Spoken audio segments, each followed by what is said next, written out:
You've just found your way to CX in the Wild, Season 2, where Dennis Wakabayashi is again on safari around the world, capturing candid conversations with the leading executives in the customer experience and marketing industries. And now, let's step into this episode of CX in the Wild.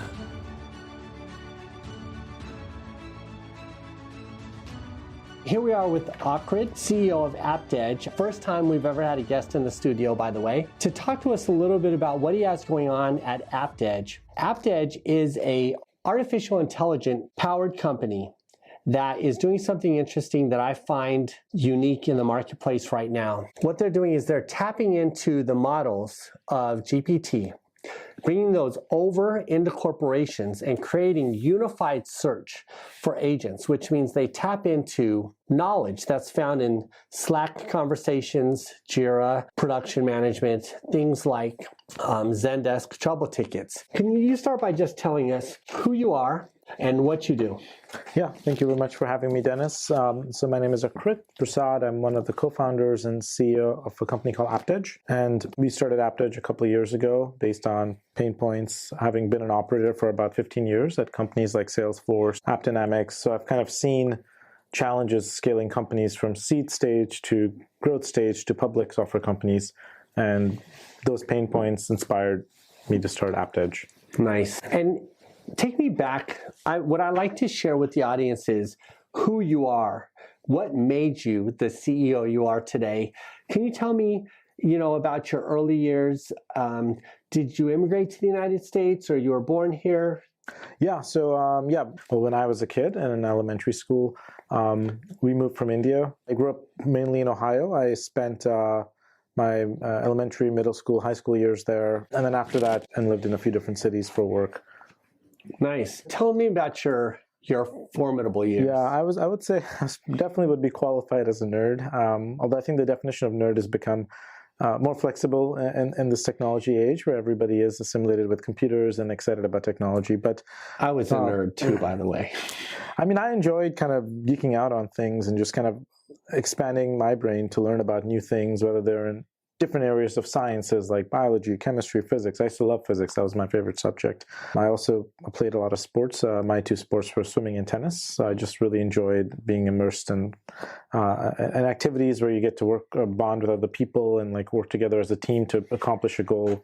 But at the center of my upbringing was always this element of knowledge. Like, how can I learn as much as possible? My parents were a huge inspiration for me in wanting to continue to expand my brain, learn more about different aspects of industry, read different kinds of books and literature and just kind of educate myself as much as possible. And in high school, I was the kid that was involved in 15 different extracurricular activities while playing 3 different sports. And I love the ability to learn new things and meet as many people as possible. Every time you learn something new, that knowledge intersects with all the knowledge you have. And that increase the probability of you thinking about something new or thinking about some new way to innovate. And so I fundamentally believe that the more knowledge you have, the more intelligent you are, the more you can contribute to the people you work with or the industry you work in. So I know this intersection of knowledge is interesting. And it reminds me of that phrase, a jack of all trades, master of none, is still far better than master of one. And I love that you have this diverse background. You have this wide diversity of experiences and knowledge, and then you go into college. Did you drop out of college? No. To start a business? Yeah, as much as I was excited about learning new things, I kind of thought of my learning experience as a T. You want to go deep in one thing, be really good at that, but then also increase the breadth of coverage for knowing enough about a few other things, right? So you're more well-rounded. And so I was in school for materials and biomedical engineering, and at the time I wanted to, follow the path to going to medicine. But very quickly during my college years, I got exposed to different types of technologies. I worked in a team that built cars, electric cars and gas-powered cars. I worked in labs where we were doing a lot of exciting work with tissue engineering, but then I also got to work a lot with in the chemistry and the computer science labs on new advancements happening with tech. One of my specializations in school also became electronic materials. And there I learned more about nanotechnology. And this is, mind you, back in 2006 and 7. But we were already looking at using nanowires to create transistors to store memory, right? Because you wanted to keep up with Moore's law. And you had to go three-dimensional.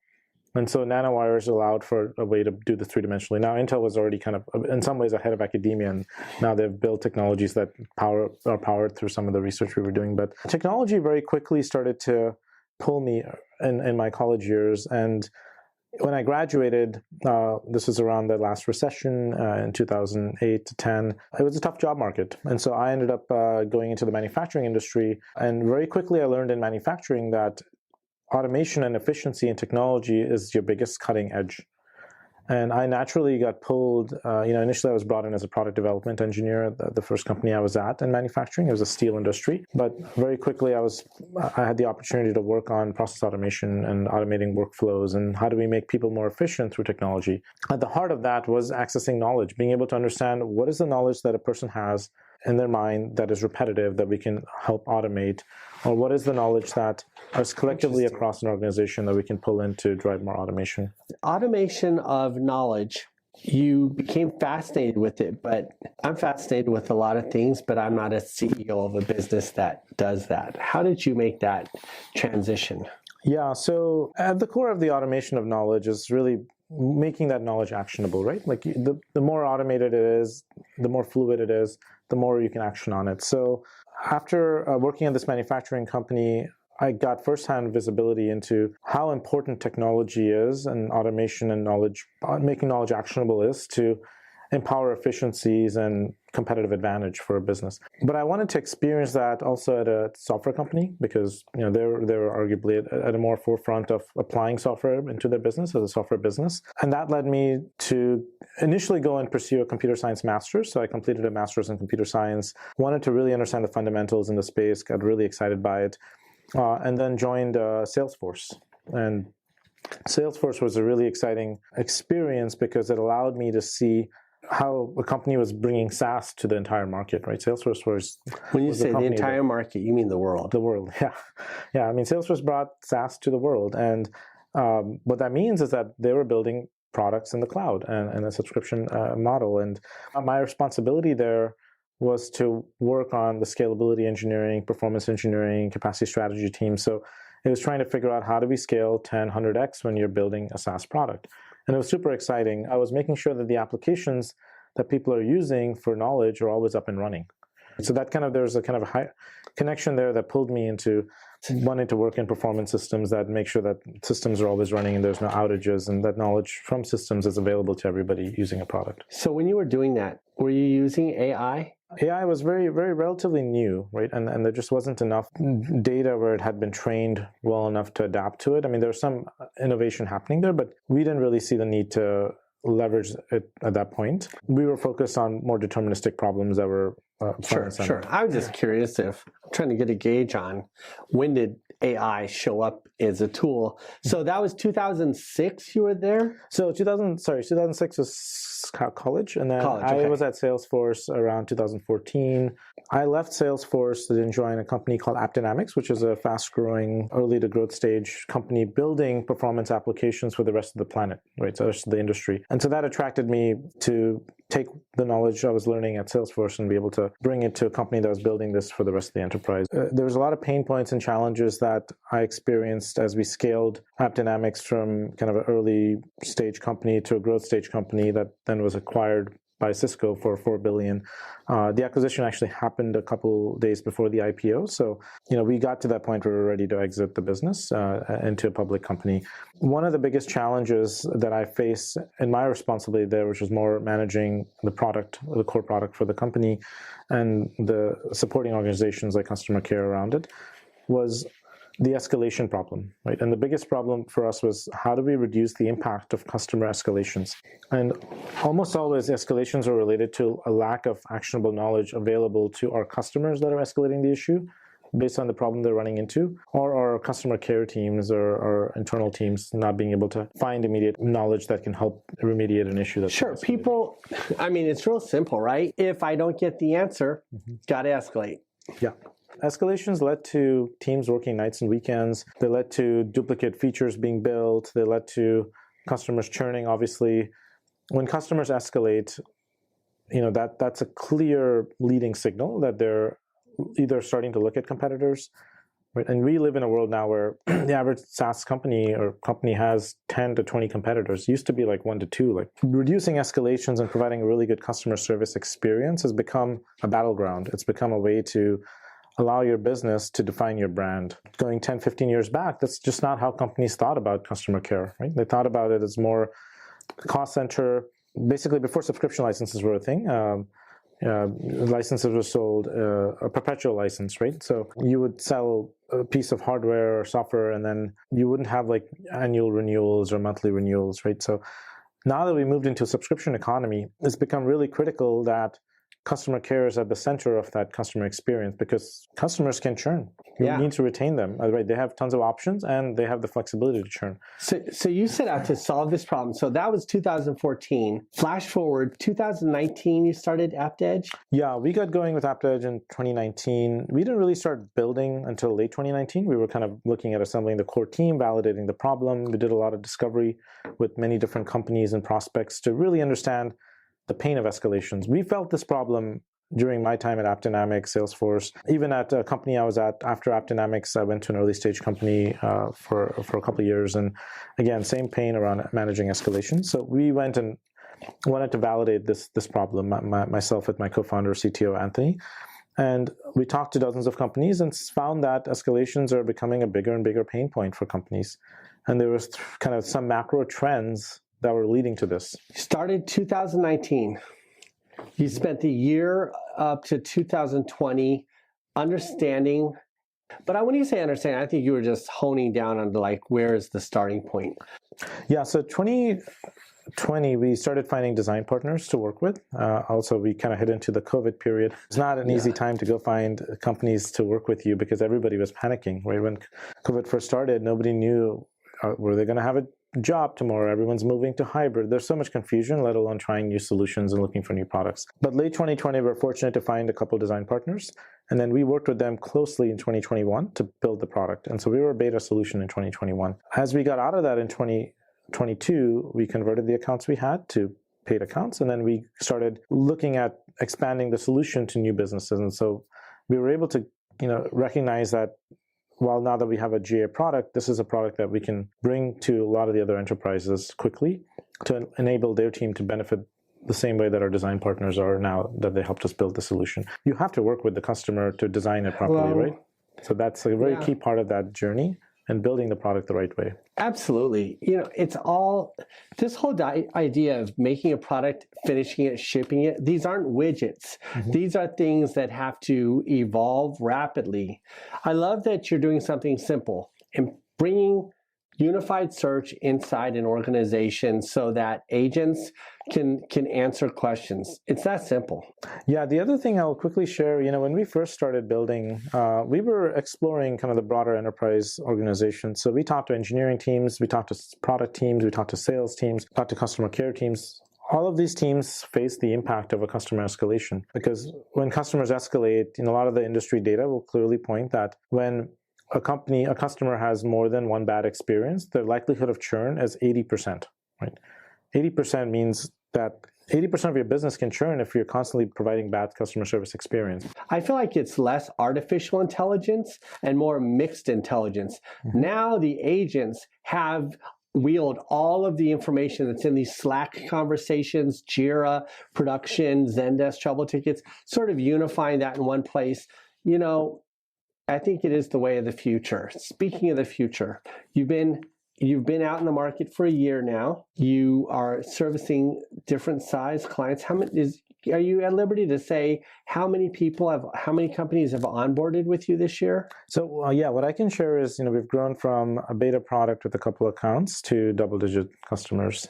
Okay. And our goals for next year is to try to scale up significantly. Yeah, which, with all this talk on TikTok and the Googles and the YouTubes about GPT chat and how that's coming into mainstream, I really do believe that 2023 year is the year where AI goes from being the Terminator, Skynet, our worst fear, to our best friend.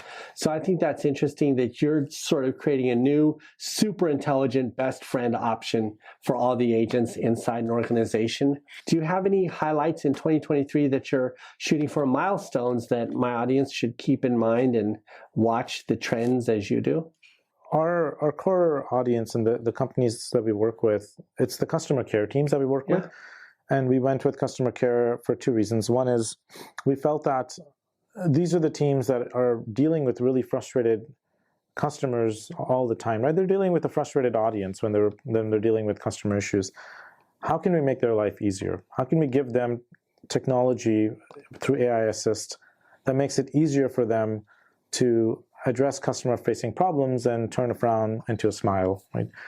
The other reason was that customer care organizations are companies that are directly measured based on the resolution time of an issue, the CSAT of the issue being solved, like the customer satisfaction, and the churn that may result from a bad customer experience, right? So they're directly correlated to that. So it made sense to provide a solution for them first. However, as we go into 2023, we are seeing interest from teams outside of customer care that want to bring a solution like AptEdge to their organizations to enhance the efficiency of their team. So we've been talking to teams in sales and R&D and IT, right? So different organizations within a company that also care about improving the access to knowledge and make knowledge more actionable for their teams. All of these organizations have a lot of knowledge, especially at the enterprise scale. And a lot of that knowledge is not immediately accessible to their teams or their staff. And that leads to redundancies in the work that they do, that leads to inefficiencies, that leads to escalations internally.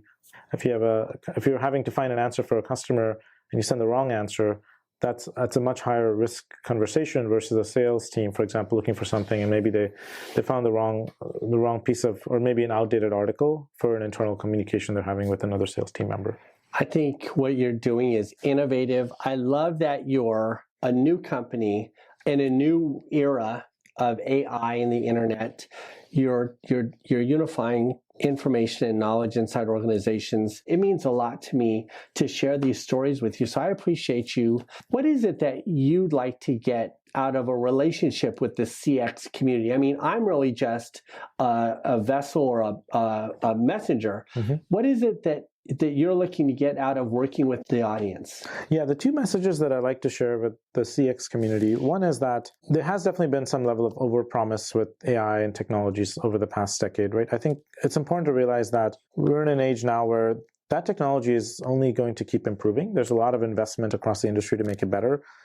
AI is not creating the knowledge. The knowledge is still created by humans. Right? We're using AI as a means to access that knowledge and provide more intelligence on top of it to action on that knowledge more quickly. But all the knowledge that exists in the enterprise, right? When we talk about enterprise knowledge with where we focus, it's created by people, and it could be anybody in the company creating a piece of knowledge that is now can be immediately available through AI for anybody else to action on when they run into a similar problem that knowledge base is meant to address. And so I think that is exciting. The other piece that's exciting is that there are a lot of advancements with technologies like GPT that we are directly leveraging because our product is really well suited to be able to use a lot of the advancements in GPT through companies like OpenAI that are powering this, with the intent that we can allow for customer service teams to have more personalized responses to their customers and faster means to action on issues coming in. So our technology today helps these teams not just find the most appropriate piece of knowledge that relates to solving an issue, but furthermore, with technologies like GPT, use that to identify how to respond to the customer in a more personalized way that allows for a better customer service experience. In order to take this conversation forward even more, I am doing a series, the CX Stories of AI, in Q1. And I'd love to be able to dive in deeper on just little snippets with you as I go through that story, just to get your voice from a more intimate perspective. I appreciate talking to you. If people want to talk to you, how do they get in touch with you? Do you want to just go to your website? Yeah, you can reach out to us through sales@aptedge.io, or info at aptedge.io. You can also reach out to me directly at aakrit@aptedge.io. We're always looking to talk to new companies that are excited about the potential of enhancing their operations through faster knowledge discovery, through more actionable knowledge.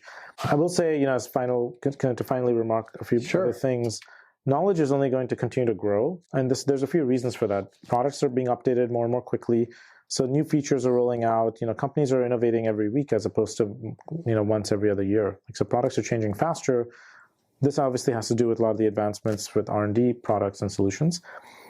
We're also seeing that customers have tighter expectations on responses when things break. Right? People are more impatient than they were like 20 years ago.